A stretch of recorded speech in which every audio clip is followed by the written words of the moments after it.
Michael Holding in the movie, when he was commenting on the statement that Kofi Annan had made, when he said that that's not cricket, Michael Holding had said that clearly cricket means something more than a game that deserves to be preserved. And even if you look at cricket history, it always feels like the best cricketers out there always stood for something more than just the game. And you had mentioned W.G. Grace, and W.G. Grace, of course, he stood for cheating and class problems and being a scammer. Well, in a way, he was a symbol for the Victorian era in England. And in a way, these best cricketers, they often resemble the zeitgeist of the country, whether positive or negative. And the same applies for Dennis Lillee with Australia. You have written a book about the Lily of Campbellfield, and Martin Crowe with New Zealand, or George Headley or Viv Richards with West Indies. And I feel now Virat Kohli with India. So then the question that arises from all of this is, what is cricket to you? Is it just another silly game? Is it just another bat and ball game? Often you joke about it. Or do you feel like it actually holds a lot more meaning and it needs to be preserved, like Michael Holding suggests? Yeah, I mean, I agree with Michael Holding at a certain point, but I do think that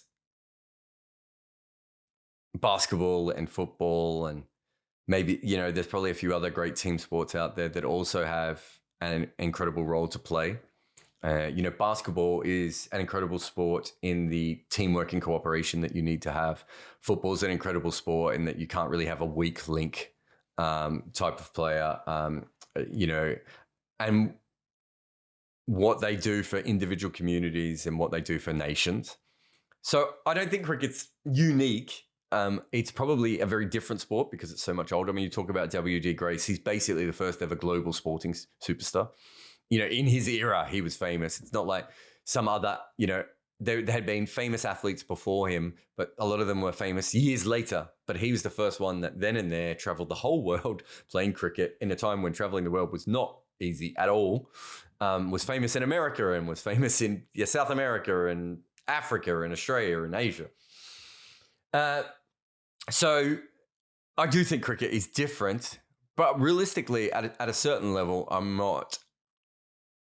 I think what cricket has allowed for, and this is why it has frustrated me about the way the game has grown, is that for whatever reason, cricket is involved in nation building. So Victor Trumper is probably maybe the Sachin of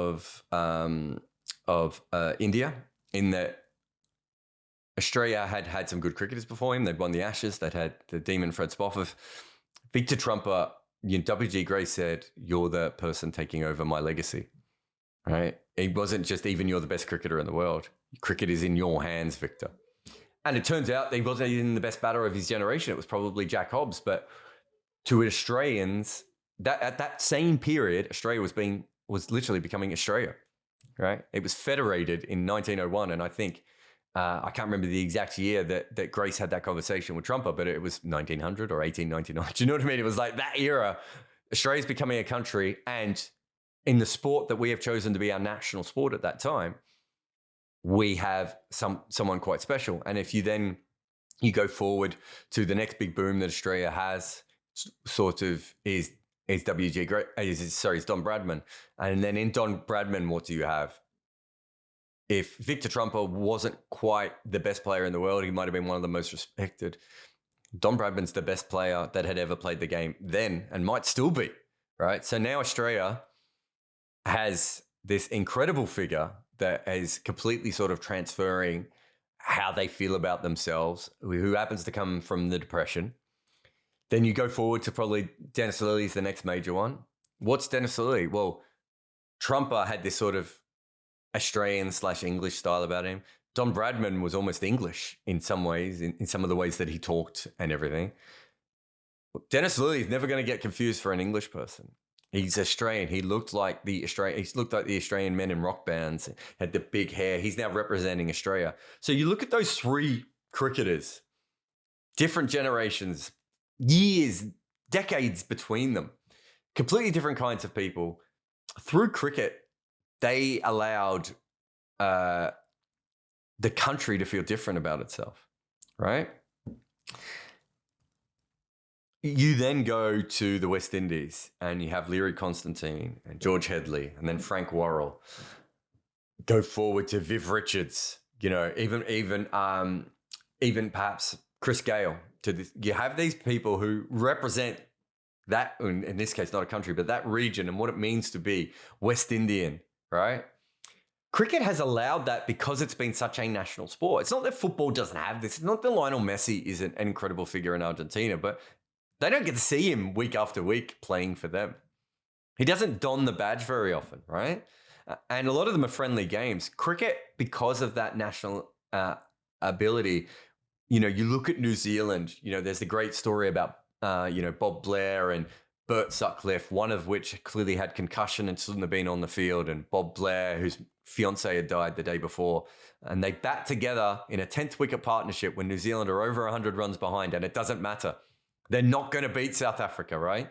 That defines how New Zealanders feel about themselves. The same way now that it probably doesn't happen as much in the Western countries, right?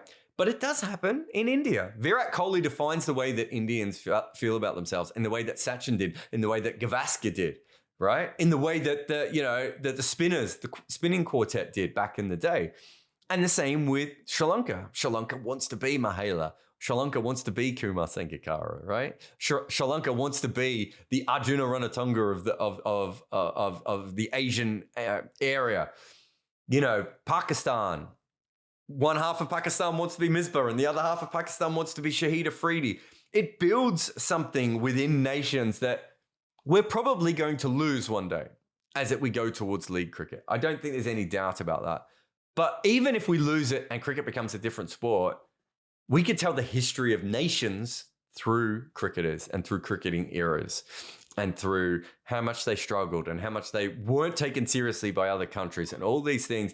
And you can see it in a way that isn't always readily available through art. And, I always say that, Bradman was Australia's great cricketer at the same time that Errol Flynn was a major movie star.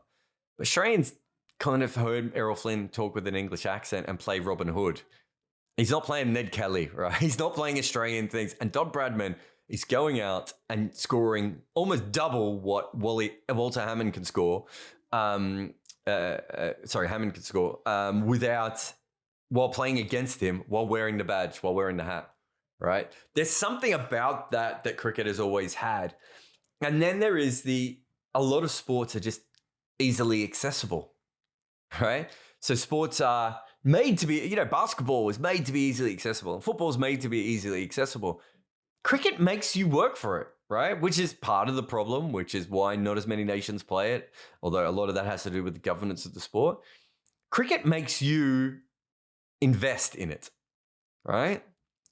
That is something that is, I think that's a special part of cricket. Again, I'm not into the whole cricket civilizes people and all this sort of stuff. I mean, famously Robert Mugabe said cricket civilizes people and I want us to be a nation of gentlemen. I think once Robert Mugabe said that quote, it sort of tells you how nonsensical the gentleman's game is. And the phrase itself, the gentleman's game, they don't mean working class people. They didn't mean non-white people. They specifically meant people that went to Oxford and or Harrow and Eton and those sorts of places. But cricket has the ability sort of beyond that to break through, and it does have incredible moments of national importance and nation building have all come from this sport. And I don't think you can ignore that. I've just done a podcast series on the first time teams beat England.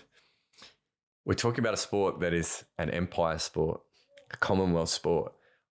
How big is that for the first time Australia stood out on a field and beat a team called England? How big was it when New Zealand managed to do it, when India managed to do it, when, Sri Lanka managed to do it? I mean, how long after Churchill was involved in the Bengali famines could the Indians beat the England cricket team? I mean, what a fucking finger in their face that is, right? That's one of the incredible things is there's this built-in narrative and everything in it. And then you've got the sport itself. We play on a living, breathing field. It does not give a fuck where you're from. It does not care about what happened 5 minutes ago. The weather has changed. The The ball has changed, and now the ball is going to do something completely different, and the game is going to be something completely different. Basketball courts don't really change that much, right? Football fields, it either rains or it doesn't rain. Cricket, the sun's out, and suddenly the pitch is acting differently. And now we've got foot marks, and this is happening. What an incredible sport that is, that, the ball can land in the exact same spot twice and can behave completely differently. Baseball, what a magnificent sport baseball is, but baseball's 2D. The ball don't bounce and you don't hit the ball backwards. What a complex game cricket is. I always say that cricket it's done everything it can to sort of overcome the worst of humanity and still be absolutely brilliant. And I love the fact that when Test cricket came along, people in England said, no one will ever follow a game that goes for 3 days. And we're still saying that 140 years later. We're still having the same argument. Cricket never fit in. And yet here we are.